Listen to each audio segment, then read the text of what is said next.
안녕하세요. 꽃이 되었다. 연수입니다. 안녕하세요. 꽃이 되었다. 오세미입니다. 나무들이 생기있는 빛을 띠며 앞다투어 예쁜 꽃을 피어내기 시작하고 땅에서는 이름 모를 새싹들이 혹독한 겨울을 잘 이겨내어 돋아나는 모습을 보니 안쓰럽기도 하고 대견하기도 해서 밟지를 못하겠더라고요. 현수 씨의 그 마음, 그 표현 기가 막히다. 그런데 엊그제까지만 해도 꽃이 활짝 펴가지고 아니 언제 이렇게 핀 거야? 내가 그랬거든. 그랬더니 오늘 또 보니까 또 다르게 꽃잎이 막 날리면서 연두잎이 나와버렸어. 나도 보니까 막 연두잎이 많이 폈던데 단 날리는 꽃잎이 막 축복받는 느낌이에요.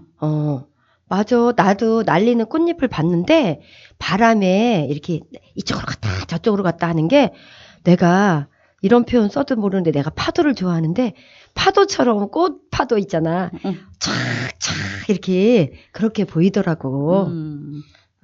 아니 저기 꽃은 내가 꽃 구경도 안 갔거든. 근데 꽃은 지고 왜 이렇게 시간은 빨리빨리 가는 걸까? 아유, 시간을 바쁘게 사시는 것 같은데 2024년 봄은 다시 오지 않으니까 꽃비 맞으며 축복받으세요. 제16회 천국장애인 수상작품집 입선 산문학 박재균 엄마의 소풍 66의 아버지를 허망하게 여의고 일찍이 홀로 된 엄마는 어지럽고 복닥거리는 서울은 잠시도 못 살겠다고 닷새도 지나지 않아 도로 시골로 내려가셨다. 지척이 외할머니와 재종 고모님이 든든하게 계시고 말벗도 많은데 뭐가 걱정이냐며 우리를 안심시키고는 읍내시장 마늘전에 날품팔이로 땡큼 일을 다니기 시작했다.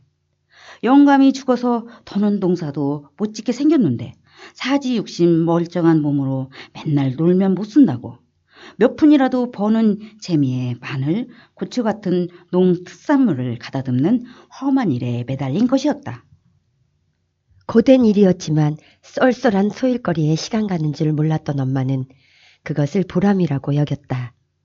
머저나 막내인 날 장가 보내려면 만만찮은 결혼 미천이 들 것을 염려하셨기 때문이다.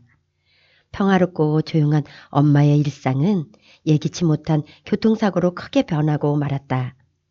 뇌진탕의 좌측 상완골에 골절되는 큰 사고였다. 천만다행히도 생명이 유독하진 않았지만 늙음하게 닥친 몹쓸 교통사고의 엄중한 충격은 엄마의 건강한 정신을 조금씩 갉아먹었다. 그 후 옆에서 큰 의지가 되었던 외할머니와 재종 고모님 네 분도 앞서거니 뒤서거니 모두 불교의 기객이 되자 두매산골과 다름없는 시골에서 엄마는 그야말로 혼자가 되었다. 잠시 내가 자취하고 있는 서울에 머물렀지만 시골집을 마냥 비워놓을 순 없는 노릇이라고 이내 돌아가고 말았다. 엄마가 알츠하이머성 치매 판정을 받은 것은 그로부터 3년여가 지난 여름이었다. 그 사이 나는 결혼을 했고 귀여운 아들까지 하나 낳았다.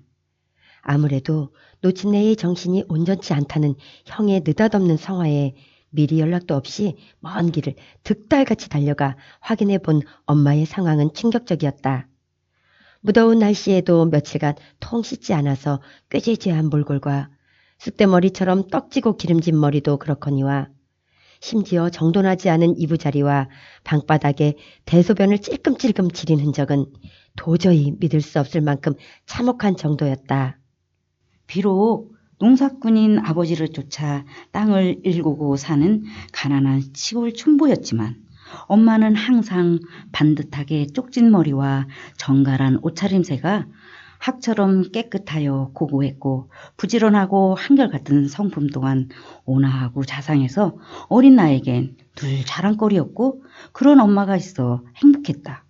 엄마의 병세는 경증 치매로 알츠하이머 초기라는 진단이 내려졌다. 아직 사리 분별 잘하고 인지 능력도 멀쩡한데 뭐가 더럽고 무섭다고 처음부터 요양원 타령했냐고 형과 크게 다투고는 다짜고짜 엄마를 서울로 모시게 되었다. 처음 얼마간은 행복했다. 밤새 푹 주무시고 일어난 엄마의 이부자리는 당신도 모르게 오줌을 싸놓은 바람에 늘 축축했다. 이불이야 깨끗하게 빨고 몸도 개운하게 씻기면 그만이라 고생이라는 생각보단 엄마의 병이 더 깊어지지 않기만을 바라는 마음이 간절했다. 갑자기 늘어난 엄마의 식탐에 아웅다웅하는 일이 예사가 되었고 2번에 나눠 드실 약을 한 번에 먹는다던가 화장실 문을 잠근 채로 문을 닫아버리는 일, 또 의식이 흐려져 헛것을 부는 환각과 선망 등의 증세는 점차 뚜렷해졌다. 이러다가 다시는 돌아오지 못할 최악의 상황이 오면 그땐 정말 어떻게 해야 할지 눈앞이 캄캄해졌다. 머리는 마음의 준비를 단단히 하고 있어야 한다고 했지만 마음은 어느 날 갑자기 치매가 완치되는 비현실적이고 엉뚱한 기적만을 바라보고 있었다. 한 번 발병한 병은 백약이 소용없었다. 마치 브레이크가 고장난 위험한 폭주 기관차 같았다. 잠시도 주의를 게으리하면 위험했다. 엄마와 함께 살 수 있다는 처음에 행복하고 든든한 마음은 차츰 정신이 오락가락하는 병든 노인을 왜 하필 막내인 내가 돌봐야 하는지에 대한 회의와 가족에 대한 원망으로 바뀌었다. 또한 과중한 스트레스와 책임감으로부터의 현실 도피, 이만하면 내 역할은 충분히 했고 긴 병에 효자 없다는 알량한 자기 합리화로 이어져 나도 모르게 가엾은 엄마에게 신경질을 부리고 심지어 고함도 마구 칠 정도로 불손해졌다. 치매 환자와 그 가족은 살아있어도 산 것이 아니요 죽어도 죽은 것이 아닌 생불생사불사의 신세라는 말이 뼈저리게 와닿았다. 엄마는 모든 것이 당신 탓이냐 죄스러워했다. 바람을 쐬러 집 앞에 나가는 일이 잦아졌다. 그러다가도 금방 방향감각과 진압력을 잃고 이리저리 길을 헤매기 일쑤여서 벼랑간 온 동네를 헐레벅벅거리며 찾아다녀야 했다. 혹시 찾기를 지나다가 또 사고를 당한 건 아닌지. 연락처가 적힌 큼지막한 이름표를 목에 걸어 주었는데 혹시 귀찮다고 떼어버리진 않았는지. 당장 행방불명 신고를 해야 하는지 노심초사하고 있는데 인근 파출소에서 길을 잃은 할머니를 보호하고 있으니 얼른 모시고 가라는 연락이 왔다. 부랴부랴 달려간 파출소에서 엄마는 면목 없다는 듯 아들을 미안한 얼굴로 바라보고 있었다. 나는 안도와 속죄의 눈물을 흘리며 늙은 엄마를 아이처럼 부둥켜 안고 울었다. 이후에도 똑같은 일은 2번 더 반복됐지만 좋은 사람들 덕분에 엄마의 산책은 늘 무사히 귀가로 마무리되었다. 아, 언제였던가. 얼굴에 여드름꽃이 무성하게 피기 시작하던 수줍던 중학교 사춘기 시절이었을까. 석양이 곱게 물들던 방과 후 교문 앞에서도 신장로 가장자리로 리어커를 끌고 지나가던 당신을 보았었다. 들일을 마치고 집으로 돌아가시던 길. 당신도 문득 막내 아들을 돌아보고는 리어커를 멈추고 이쪽을 향해 반갑게 걸어오셨다. 나는 갑자기 교실에 뭘 빠뜨리고 온 것처럼 당신을 못 본 척하고 뒤돌아서서 학교 안으로 뛰어가 버리고 말았다. 온갖 어려움 속에서도 나를 키워주시고 내 꿈을 응원하셨고 결혼식장으로 날 인도해 주셨고 또 내가 슬픔에 잠길 때 위안이 되어주셨던 엄마라는 이름의 당신. 그런 당신을 무엇이 창피하고 부끄러운지 외면하고 돌아섰던 철부지 시절의 몹쓸 짓은 나에게 씻을 수 없는 죄책감과 회한으로 남게 되었다. 정말 훌륭한 화가가 되고 싶었지만 결국 다른 일을 생업으로 하면서 살아가고 있는 것과 이런 현실이 내 마음을 문득 상하게 하지만 나는 상처뿐만 아니라 다 펼치지 못한 꿈도 보듬고 살아가야 한다는 것을 잘 알고 있다. 반면 어떤 것들은 당연시하면 안 된다는 사실을 잘 알면서도 그저 당연하게 회피하고 비겁하게 넘기는 경우가 있다. 누구나 세월이 가면 늙고 병드는 것이 자연현상이고 엄마도 인생의 수레바퀴를 엄숙하게 따라갈 뿐인 것을 나는 왜 그걸 애써 부정하려고 주위를 힘들게 만들면서 안달했던 것일까? 엄마는 이제 병중이 더 깊어져서 휠체어에 의지해 요양원 생활을 하게 되었다. 씻고 밥을 먹는 것조차 도우미의 손길이 있어야 하고 가끔 자식들도 몰라보는 데다 대소변도 가리지 못해서 어른용 기저귀를 상시 차고 살아야 한다. 다른 누군가가 자기의 엉덩이를 닦아줘야 한다는 수치심과 비애를 느낄 수도 없다. 작동을 멈춘 부품처럼 내가 천천히 굳어져서 완전히 화석으로 남는다 해도 당신을 하늘처럼 끝없이 존경하고 사랑하는 이 마음을 밝힐 길이 없을까? 이분이 내 훌륭한 엄마였다고 세상에 마음껏 자랑하고 싶은데 해소할 수 없는 답답한 갈증은 어떻게 풀어야 할까? 생각해보면 외톨이가 된 엄마는 늘 혼자였었다. 혼자 있고 싶지 않아도 혼자였고 혼자인 것이 너무 두려워서 자식이건 누구건 어서 빨리 전화기가 울리기를 바라던 때도 있었다고 한다. 그러다가도 당신의 처지를 그저 숙명처럼 받아들였으며 자신의 건강마저도 소홀히 했던 때가 많았다. 문득 그 시절에 엄마가 느꼈을 절망적인 고독을 생각하면 불현듯 가슴이 미어졌다. 품 안의 모든 것을 다 퍼주고 일생을 자식들에게 헌신한 보상은 1년에 두어 차례 맞는 명절에 마치 순례하듯 고향을 찾았다가 잠시 북적거리는 소박한 행복뿐 그마저도 금방 썰물처럼 빠져나가는 자식들을 보면서 엄마는 망연자실한 얼굴이었다. 아득한 외로움 속에 쇠락해가는 건강과 나날이 빨라지는 노화는 긴긴 겨울밤에 삭품처럼 사무쳐 왔을 것이고 늙은이를 평생토록 품어온 오래된 시골 기와집 또한 보수공사도 변변에 하지 못해 그곳에 살아가는 주인과 함께 다 허물어질 지경이었다. 내년 이맘때가 되어도 사정은 별로 나아지진 않을 것이다.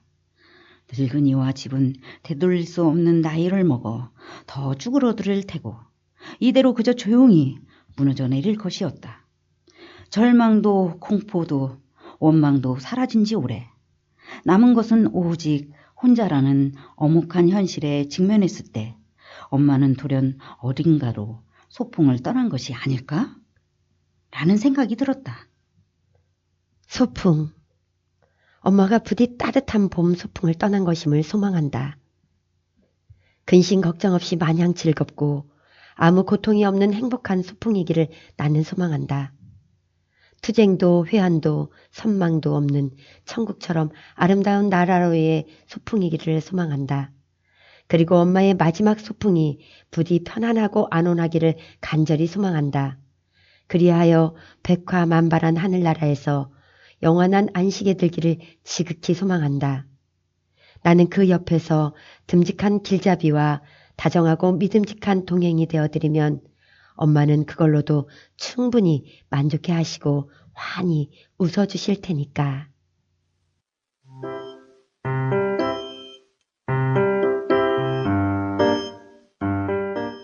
어머니를 사랑하는 아드님의 효심 가득한 글 아프게 읽었어요. 우리 모두가 겪을 수도 있는 일이기 때문에 더욱 감정이입이 되더라고요. 그렇지. 근데 나도 건망증이 있어가지고 어떤 거 늘 하던 거 있잖아. 그러니까는 맨날 하던 거. 그것도 어떤 때는 까마득하게 잊어버리고 안 할 때가 있어요. 그럴 때 내가 생각할 때 내가 정말 너무 어이가 없는 거야.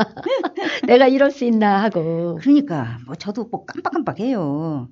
그런데 나는 이렇게 나이를 계산하기 싫을 만큼 내가 나이를 들었다는 게 뭐 진짜 몰랐어요. 그런데 마음만은 예전과 뭐 비슷해요. 그러니까 나이 드신 분들이 마음만은 28 청춘이라고 그러잖아. 이제는 고령화 사회가 돼가지고 노인성 질병 중에서 치매를 이제 가장 두려워하는데 치매는 정신 능력이 심하게 쇠퇴해가지고 어떠한 사건 자체를 깡그리 잊어버리는 거래. 그러니까 그게 무서운 거죠. 치매 초기에는 천천히 나타나가지고 눈에 이제 띄지 않는 거야. 잘 알아보지 못한다는 거지. 그리고 또 본인 스스로도 막 그런 걸 감추고 싶어 하는 그런 성향이 있어갖고 초기에 발견하기가 참 쉽지 않다고 그러더라고. 그러니까 뭐 숨기는데 어떻게 조기에 뭐 치매라고 발견할 수 있을까요? 그러니까 빨리 검사를 받아보는 게 음. 조금 이상하다 그러면 빨리 검사 받아보는 게 제일 좋은 방법인데 우리 어머님도 이제 치매에 걸리신 거야. 근데 이제 정기적으로 이제 어머님 집을 가는데 어머님이 혼자 사시는데 갔는데 어머님이 이상한 거를 나는 알겠더라고. 그러니까 누가 왔다 갔다 누가 쳐다본다. 또 애들이 밖에 나갔더니 막 웃으면서 귀신이라고 그러더라. 근데 이제 우리 남편은 그러한 것들이 그냥 농담으로 하는 건 줄 아는 거야. 근데 나는 딱 알겠더라고. 왜냐하면 그런 말을 했다는 자체가 이상하잖아. 그렇지. 그래서 치매인가 보다. 치매라고 그랬더니 믿지를 않아요. 두 분 다. 그리고서는 그 다음번에 또 갔는데 또 그러시더라고. 그래서 내가 딱 얘기를 했지. 그거 봐라. 근데 그 다음번에는 무슨 일이 있었냐면 돈 뭉치를 들고 나와가지고 경비실에다 이거 어떻게 해야 되냐 뭐 이런 얘기도 하셨다더라고. 그래서 이제 얼른 이제 바로 옆에가 경북대 병원이 있어요. 거기 가가지고 알츠하이머 그거 치매 검사를 받으니까 거기서 초기로 나오더라고. 그래가지고 내가 이거 봐라. 내가 이제 큰 소리 치는 거지. 내가 처음부터 알아보지 않았느냐. 그러면서 얼른 초기에 이제 하면은 그 치매를 늦출 수가 있다고 하니까 그렇지. 나는 늦추기 위해서 주간보호센터. 이제 지금으로 얘기하면은 뭐 이제 유치원, 뭐 노인 유치원 막 그러잖아 지금은. 그래서 이제 거기에 들어가시면 어머님이 조금 뭐 다른 사람들하고도 얘기도 하고 밥도 같이 먹고 웃고 그럴 것 같아서 거기를 보내드렸더니 그때 당신 어머님이 괜찮은 거야. 초기니까. 그렇지. 그러니까 내가 여기를 왜 들어오느냐 해가지고 안 다니시더니 4년 지금 4년 됐거든. 얼마나 많이 진행이 많이 빨리빨리 됐는지 지금은 요양원에 계시잖아. 그러니까요. 빨리 알았었는데도 불구하고 조치가 안 된 거지. 그러니까 멀리 떨어져 있었기도 했고. 떨어져 있었지만 그래도 너무 안타깝지. 그렇지. 알았는데 미리. 그러니까. 저도 나이대가 우리 엄마도 80대 초반에 정말 진짜 사소한 거 자기만 손톱깎이 뭐 이런 거면 사소한 걸로 자꾸 없어졌다. 어디다 버렸냐. 자꾸 그런 문제로 막 싸웠어요. 너무 힘들더라고 그게. 그래서 나도 아니 우리 엄마가 좀 문제가 있다 이렇게 생각을 했는데 그거를 말 꺼내기가 좀 힘들더라고. 맞아. 그거 진짜 힘들어. 그러는데 내가 좀 보건소에 뭐 건강 검진도 해주거든요. 저도. 그러는데 그때 거 가서 보니까 팜플렛이 있는데 공짜로 무료로 해준다는 거야. 맞아. 지금 보건소에 가서 하면 돼. 아니 한 년 전이니까 지금. 아니야. 지금도 되게 잘 돼 있어. 그래 그때 어쨌든 7년 전이니까. 그래서 집에 와서 엄마한테 보건소에서 무료로 해주니까 엄마 나하고 계속 이렇게 별거 아닌 거 갖고 계속 싸우면 너무 힘들잖아. 그러니까 한번 검사해보자. 그랬더니 엄마가 그래 그러더라고. 짜증이 본인도 이제 힘들었으니까. 그래서 이제 같이 가서 보건소에 가서 검사를 하는데 난 밖에 있고. 근데 이제 뭐 검사라고 해봤자 뭐 큰 건 아닌데 뭐 계절 감각 뭐 숫자 뭐 이런 거 얘기하는데 한 5분이나 10분 했나?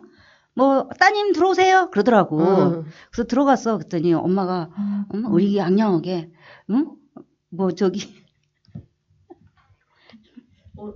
여기서 계절 감각 거기서 계절 감각과 뭐 숫자 개념을 물어보는데 우리 엄마가 잘 대답을 하더라고. 그러더니 조금 있다가 따님 들어오세요 그러더라고. 그러니까 이제 엄마가 의기양양하게 나를 딱 쳐다보더니 선생님한테 저 뭐 괜찮은 거죠? 이렇게 얘기하니까 선생님이 예 아직까지는 문제가 없으시네요 이렇게 얘기하더라고요. 그러니까 또 내가 좀 얄미웠는지 쟤도 검사 좀 해주세요. 그래도 검사 딱 받으니까 아니면 아니다 기면 기다. 그러니까 얼마나 좋아. 그렇지. 잘 받아봤네. 서로가 조금씩 그때 이후로 조금씩 이제 생각을 좀 바꿔서 좀 바꾸고 말도 덜하고 그랬어요. 그래. 그리고 그 치매 우리 얘기했듯이 치매를 예방하는 방법이 인터넷에 나와 있더라고요. 그래. 뭐 새로운 언어를 배우거나 뭐 게임도 배우고 뭐 안 쓰는 손도 사용도 하고 그리고 또 이게 있잖아 운동을 그 땀나게 하면 예방에 그렇게 좋다네요. 근데 자기야 치매 예방 방법 모든 사람이 알고 있는 거 또 하나 있잖아. 뭐? 고스톱! 아이 멤버가 있어야죠. 멤버? 멤버 정도는 우리 좀 이렇게 해놔야 되지 않을까? 오늘 이야기는 치매 이야기를 했는데요. 여러분들 미리미리 예방 차원에서 건강관리 잘 하시고 멋진 4월의 햇살과 바람, 꽃향기를 맡으며 친구들과 가족들과 좋은 시간 보내면 어떨까요? 저희는 다음 시간에 다시 만나요.